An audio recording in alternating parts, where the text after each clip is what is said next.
With that, we bring in retired Vice Admiral Robert Harward. He's the former deputy commander of U.S. Central Command, led operations in Iraq and Afghanistan, and served as a Navy SEAL. Admiral Harward grew up in Iran. He is a member of the Iran Policy Project at the Jewish Institute for the National Security of America.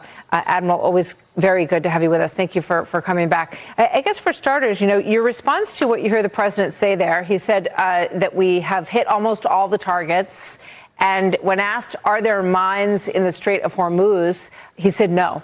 What do you think about those two comments by the president today? I think they're both accurate. I don't think we've seen any mines in the water. We've taken out all the vessels that we believe can deliver it. So the last hanging chat is really any missiles that can hit boats. And again, I believe not only U.S. ships, but other ships that could escort have the capabilities to take care of those last few missiles that remain in Iran, or drones, because they have very adequate counter UAS and counter cruise missile capabilities on those ships. So I think he's accurate. I'd be surprised if we don't see ships start flowing here in the very near future.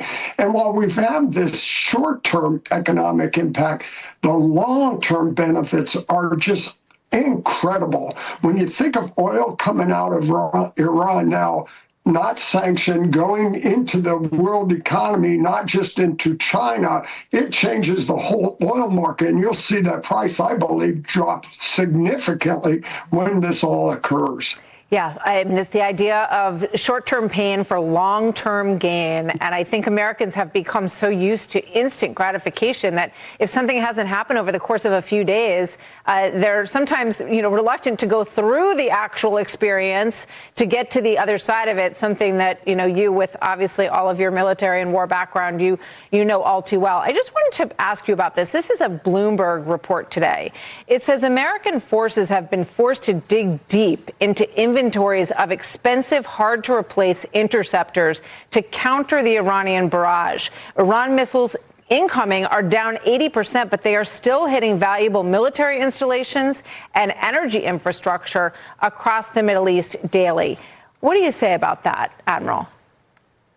Well, I've seen reports from Qatar, from UAE and Saudi, from their think tanks that showed the number of missiles they've received inbound. The first couple of days, it was 300 or 400 a day. The next week, it dissipated to about 100.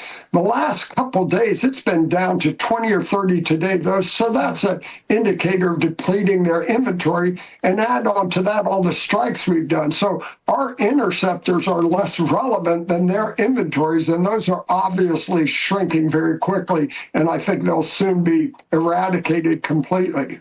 So as a former CENTCOM commander and former U.S. Navy SEAL, no doubt the chairman of the Joint Chiefs can present some plans to the president, and already has, I'm sure, about how to protect the Strait of Hormuz, because it would be a big demonstration of confidence if you could start saying we're moving ships through in a protected way.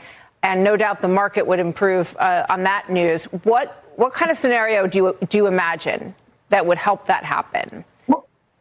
Well, finishing up the missile job and ensuring all the mines are gone. And again, I think that's what we're about to see in the next day or two. So as the president referred, this thing's going to be moving very quickly. So I think ensuring those where we're seeing 1 or 2 missiles a day, escorting ships and being able to move them, I think will happen in the very near future. Yeah, and I think you're going to see the price of oil go down as soon as that starts happening as well.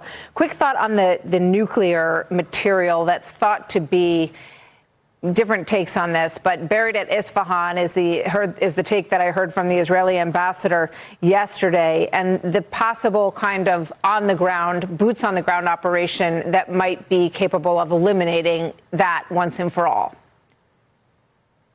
Well, I don't think it's going to take boots on the ground. It'll take people. Mm-hmm. Those don't necessarily need to be military people. It could be the IAEA.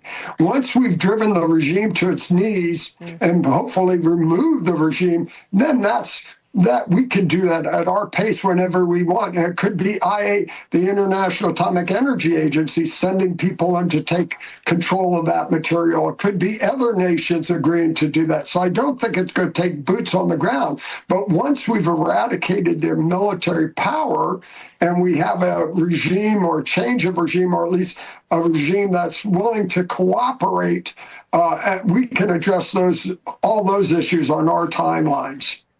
Admiral Harward, great to have you with us, sir. Thank you very much.